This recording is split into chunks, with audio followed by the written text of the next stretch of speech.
Unité 1, leçon 2. La loi des leviers. La loi des leviers est une relation entre la variation de la résistance par la variation de la force. C'est-à-dire, si la résistance change, la force aussi change. Tout d'abord, on doit savoir que la distance entre le point d'appui et la force s'appelle le bras de force ou BF.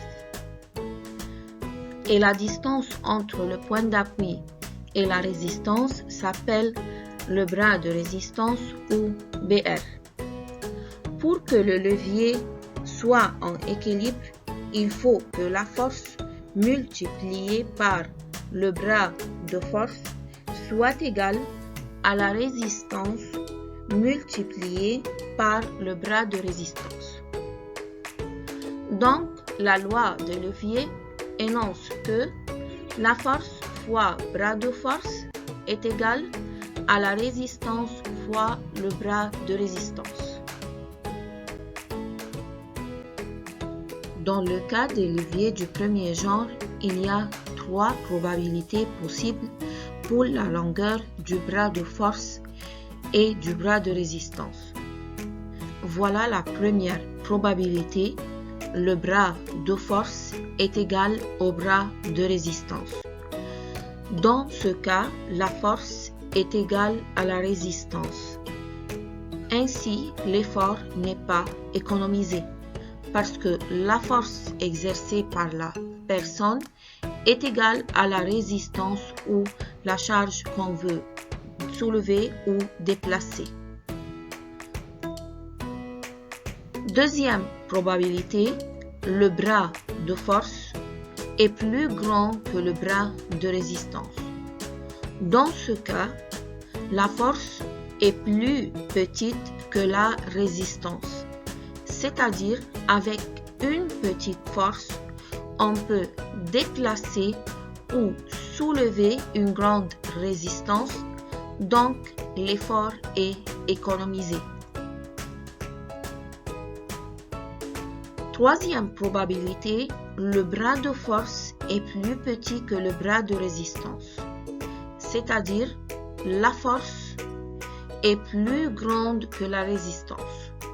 Dans ce cas, la force exercée par la personne est plus grande que la résistance ou l'objet qu'on veut déplacer ou soulever. Donc, dans ce cas, l'effort n'est pas économisé. On peut conclure que les leviers du premier genre économisent parfois l'effort parce qu'il y a 3 probabilités pour la longueur du bras de force et du bras de résistance. Voilà, je reprends une autre fois. Dans le cas des leviers du premier genre, il y a 3 probabilités possibles pour la longueur du bras de force et du bras de résistance. Première probabilité, le bras de force est égal au bras de résistance. Donc, la force est égale à la résistance, ainsi l'effort n'est pas économisé. Deuxième probabilité, le bras de force est plus grand que le bras de résistance. Dans ce cas, la force est plus petite que la résistance, ainsi l'effort est économisé. Troisième probabilité, le bras de force est plus petit que le bras de résistance.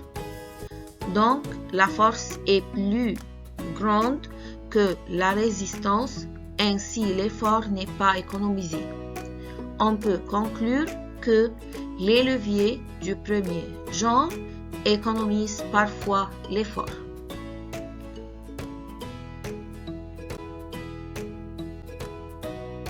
Dans le cas des leviers du deuxième genre, le bras de force est toujours plus grand que le bras de résistance.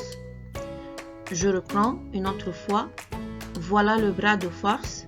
c'est la distance entre le pivot et la force, est plus grand que le bras de résistance, c'est la distance entre le pivot et la résistance. Ainsi, la force est plus petite que la résistance. Dans ce cas, le levier économise l'effort, car la force exercée par la personne est plus petite que la résistance ou l'objet qu'on veut soulever ou déplacer. Donc, les leviers du deuxième genre économisent toujours l'effort.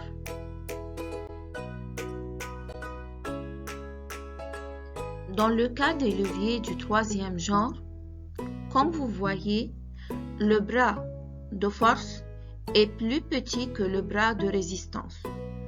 Voilà le bras de force. La distance entre le pivot et la force est toujours plus petit que le bras de résistance, la distance entre le pivot et la résistance. Ainsi, la force est plus grande que la résistance. Dans ce cas, le levier n'économise pas l'effort, c'est-à-dire la force exercée par la personne est plus grande que la résistance ou l'objet qu'on veut déplacer. Donc, les leviers du troisième genre n'économisent jamais l'effort.